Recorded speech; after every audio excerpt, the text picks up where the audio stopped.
Bismillahirrahmanirrahim. Əzizlər, Allah tövfiq nəsib elədi. Şəhid Nəvvab Səfəvinin mübarək qəbrinin kənarında Kumeldan oxuya bildik. Allah bütün istəyənlərə nəsib eləsin.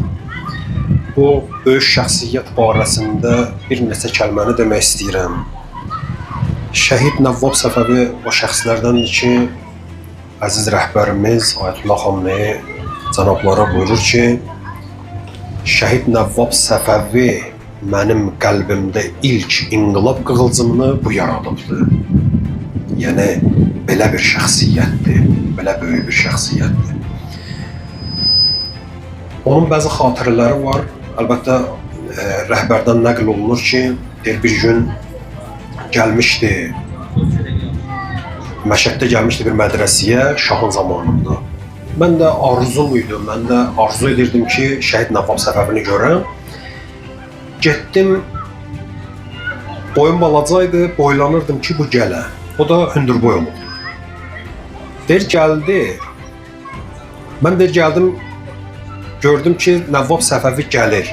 Amma belə bir nüfuz edən bir şəxsiyyəti mən hələ görməmişəm. Nə iş görürdü? Nəvvab Səfəvi gəlirdi. Məsələn, onu gözləyənlərin içində bəziləri qalstuqluydu. Bəziləri xas papaq var idi. Şahın zamanında papaq var idi. O papaq qoymuşdu başına. Yəni, qərb stilli geyimdi. Kimin yanından keçirdi, gəlir, deyirdi ki, qardaşım, bu qərb mədəniyyətidir.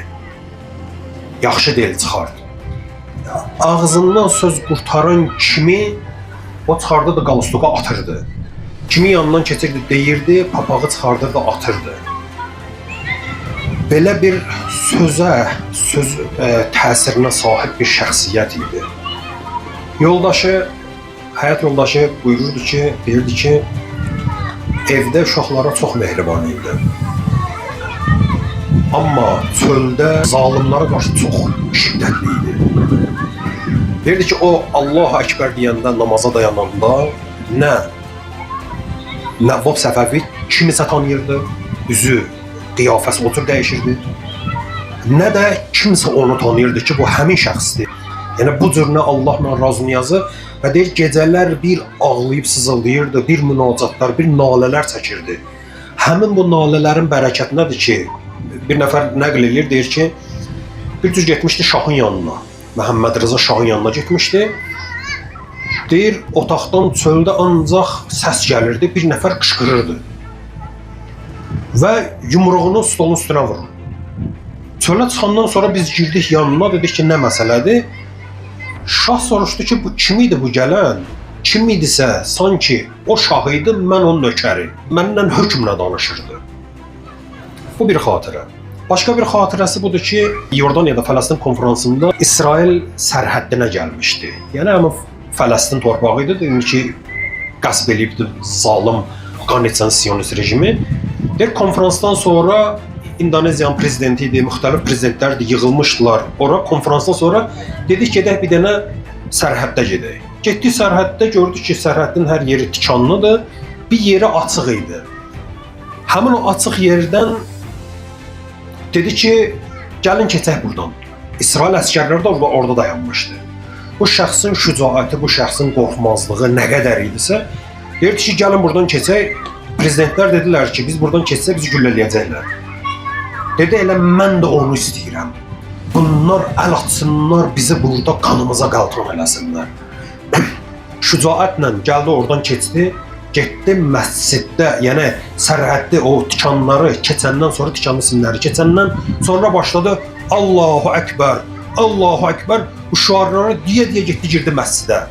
Getdi orada namaz da qıldı. Vacib deyə müstəbid bilmirəm. Xülasə getdilər namazlarını qırdılar. Təkbir deyə də dala qayıtdı. Şəhid Nəvvab Səfəvi hər halda gərək zamanımızda tanınar. Belə şəxsiyyətlər, nümunə şəxsiyyətlərdirlər.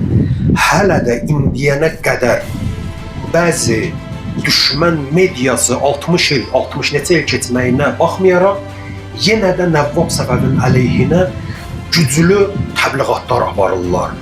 Amma onun, bunu da deyim, Yasir Ərafatın Yasir Ərəfat olmasının səbəbi həmin bu Nəvvab Səfəvi idi. Deyir, mən Fələstində, Yasir Ərəfat özü deyir, xatirəni nəql edir. Deyir, mən Misirdə konferansdaydım, Fələstin konferansında. Şəhid Nəvvab Səfəvi orada deyir, çıxış elədi. Deyir, gəldi maşına minəndə ki, harasa gedəcəkdi. Deyir, gördü, məni gördü, mən əlimi uzatmışdım. Gördü ki, mən Fələstinliyəm, əlimdən tutdu, çəkdi maşına. Dedi, Misirdə nə iş görürsən? Dedim, mən burada gəlmişəm mühəndislik dərs oxumağa universitetdə. Dedi, vay sənin halına. Yasir Ərəfata dedi, vay sənin halına. Fələstində qan tökürlər, sən gəlmisən burada universitetdə dərs oxuyasan. Yasir Ərəfat deyir ki, Şəhid Nəvvab Səfəvinin sözləri hələ də qulağımda cingilləyir. Və deyir, ondan sonra qayıtdım Fələstinə. Da Fələstində də bütün işləri, da ömrünün axırlarına yaxın, əlbəttə sonradan düz getmədi, yolunu azdı. Amma hər halda bir kəlmə onu gətirdi. Fələstində müqavimətin başında qərar verdi. Sözünün təsiri, bayaq qeyd etdiyim sözünün təsiri. Bu şəhidin qədir qiymətini bilmək lazımdır. Bunlar bizim mənəvi gücümüzdür, bunlar bizim mənəvi dayağımızdır. Və inşallah Azərbaycanda da belə şəxsiyyətlər inşallah olmalıdır, ya olublar və inşallah olacaqlardır. Vəssalamu aleykum və rəhmətullahi və barakatuhu.